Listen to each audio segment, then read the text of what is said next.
The arrow missed Sera Voss by 2 inches. It split the bark of the pine beside her head, and she was already running, boots punching through frozen ground, lungs burning, blood soaking through the bandage on her ribs from a wound she hadn't had time to mourn. Behind her, 3 wolves, big, gray Dravyns, crashed through the undergrowth. They weren't trying to be quiet. They wanted her to hear them. Fear was the point. She ran harder. The storm hit like a wall. Rain turned the slope into a black mirror and she slipped, caught herself on a root, kept moving. Then through the trees a light. Amber and steady. A window. She had no plan beyond it. She pounded on the door with her fist. Please. Just until morning. Please. Silence. Then the sound of a bolt sliding back. The man who opened the door was not what she expected. He was tall, broad through the shoulders, with a jaw that looked like it had been carved rather than grown. A scar ran from his left ear to his chin. His eyes were dark and completely still, the eyes of someone who had learned long ago not to show what he was thinking. He looked at her, then passed her into the dark. "How many?" he said. She blinked. 3, maybe 4. He pulled the door open wider. "Get inside." His name, she would learn later, was Kael Dawnmere. But that first night she didn't ask and he didn't offer.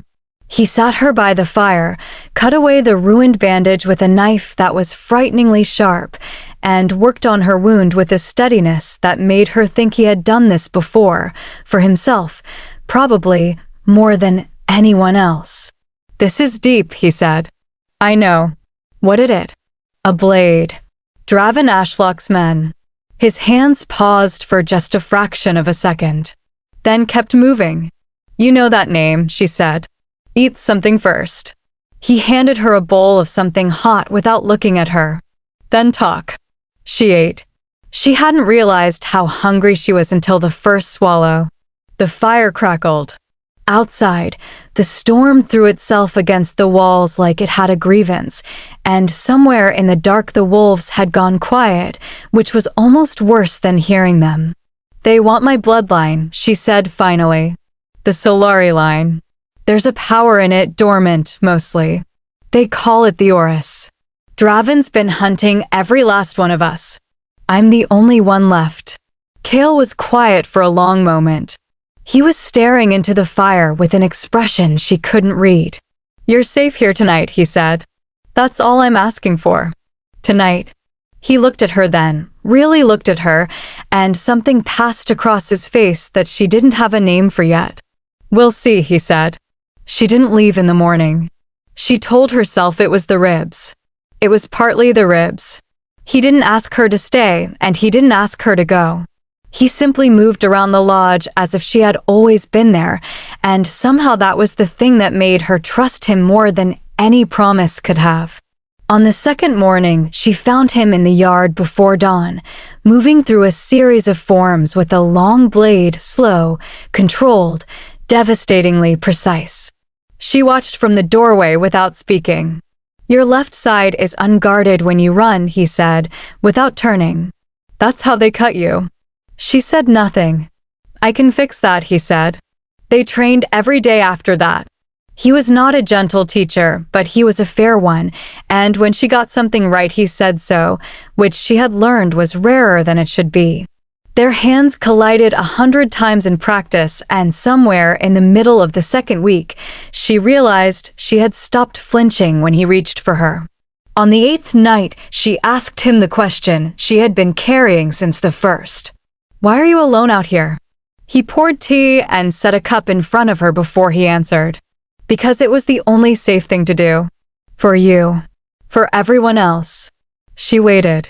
He set his cup down. "My name is Kael Dawnmere." The full name is Kael Dawnmere, Alpha King of the 9 territories. Or it was. He said it without drama, without self-pity, in the same flat tone he used for everything. "My parents were poisoned 6 years ago. The man who did it told the councils it was me. Dravyn Ashlock. My half-brother." Sera stared at him. "He sits the bone throne now," Kael continued. And everyone who might have spoken for me is dead or afraid. I faked my death because the alternative was an execution before I could say a word. He finally looked up. The Auris, your bloodline, it doesn't just carry power. It carries truth. When it's released fully, it compels confession. Forces it. Every lie spoken in its light unravels. The fire popped. The wind moved through the eaves. You knew, she said slowly. You knew what I was when I knocked on that door. I suspected. And you let me in anyway. Yes. Why didn't you tell me? He was quiet for a moment. Because you would have left. She held his gaze for a long time. There was no manipulation in his face. No calculation. Just the look of someone who had been honest about a painful thing and was waiting to see what it cost him. I need to think, she said. I know, he said. And he left her to it. She found the letter on a cold morning 3 days after his confession. It was folded inside the cover of an old packed journal. She hadn't been snooping, she told herself. She had been looking for a spare strap, and she almost put it back unread. Almost. The handwriting was not Kael's. It was a tight, administrative script, dated 14 months ago, from someone who signed only with initials. It described 3 Solari descendants still alive in the eastern reaches of the territories. It described, in careful bloodless language, the routes Dravyn's hunters were using to track them. And it described Kael receiving this information. And doing nothing. She stood in the cold kitchen for a long time with the letter in her hand. When Kael came in from the yard, she was standing at the table. She put the letter down in front of him and watched his face. He looked at it. He didn't try to take it back. They were already compromised, he said. If I had moved, if I had sent anyone, Dravyn would have known I was alive. Everything would have collapsed before. Before what? Her voice came out very quiet, which was worse than shouting. Before it was convenient? Before you had a better plan? Those were people, Kael. People like me. I know. Don't tell me you know. She stepped back from the table. You sat in this lodge, and you let them die, and then I walked through your door, and you saw a weapon, and you let me stay. That is not. Is it wrong? The silence between them was terrible. No, he said. It's not entirely wrong. She picked up her pack from the chair where it had been sitting half-prepared for a week. Her hands were shaking, and she was furious at them for it. Sera. His voice was raw in a way she had never heard. Please. Don't. She pulled the door open. The cold came in like a third presence in the room. Don't follow me. She heard him say her name one more time, very quietly, as the door closed between them. She didn't stop. She made it 4 miles before they took her. 6 of them, coming out of the tree line from 3 directions, practiced, coordinated, Dravyn's sigil on their collars. She fought. She broke one man's nose and opened another's arm to the bone before the silver-lined cuffs went on and everything in her went quiet and wrong. They put her in a cart, and she watched the highlands disappear behind her, and she thought about Kael's face when she'd walked out the door. The Ironhold was exactly what its name suggested, a fortress of black stone at the edge of the Ashlock borderlands, built to keep things in. They put her 3 floors down, in a cell with walls that wept moisture and chains that burned every time she breathed. A guard brought water twice a day and said nothing. On the 2nd day, Dravyn came. He was younger than she'd imagined. Handsome, even in the way that very dangerous things sometimes were. He walked into her cell with the unhurried ease of someone who had never been told no, and he looked her over the way you'd look at something you'd bought. The last Solari, he said. Do you know how long I've been looking for you? She said nothing. It doesn't matter now. He crouched to her eye level. What matters is what happens when Kael comes for you. Because he will. And when he does, I'll give him a choice, you or the throne. Either way I win. He smiled. It didn't reach his eyes. He was always too sentimental. Even as a boy. You poisoned your own parents, she said. Half-parents. And they would never have given me what was mine. He stood. Get some rest. You'll want to be conscious when he arrives." He came on the third morning. She heard it before she saw it, a sound like the fortress itself inhaling, a silence that fell over the guards in the yard above. Then Kael's voice, carrying through the stone with a clarity that needed no amplification. "Open the gates." Just that. 2 words, spoken the way you spoke to something that had no choice but to obey. And after a pause that felt like the world deciding something, the gates opened. The fight in the courtyard was short and brutal and deeply one-sided. Kael's wolves were outnumbered, and it didn't matter.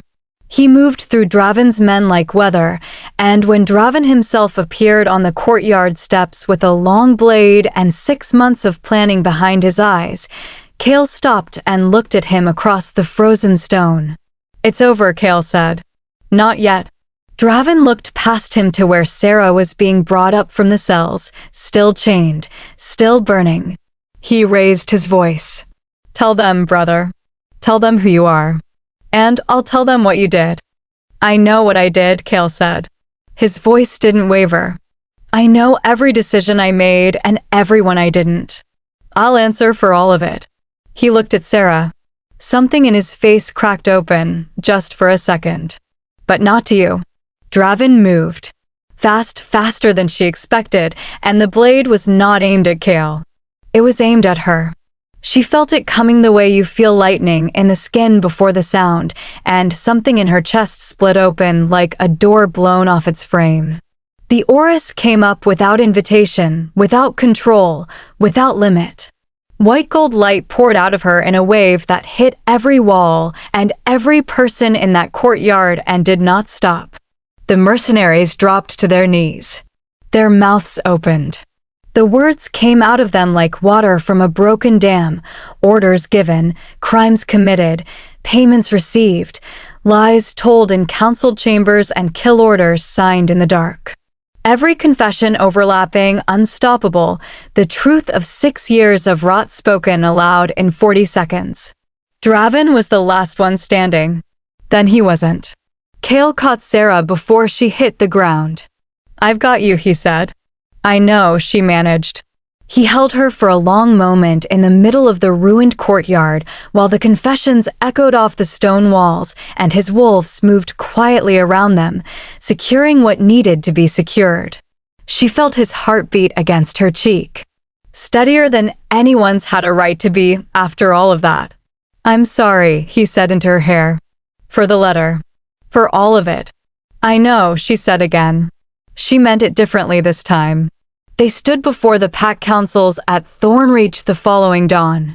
Kael presented the confessions, and the packs listened, and when it was over, the eldest council member set down her staff and said, simply, "The king has returned." The rest followed. No one asked Sera to stand at his side. She chose to.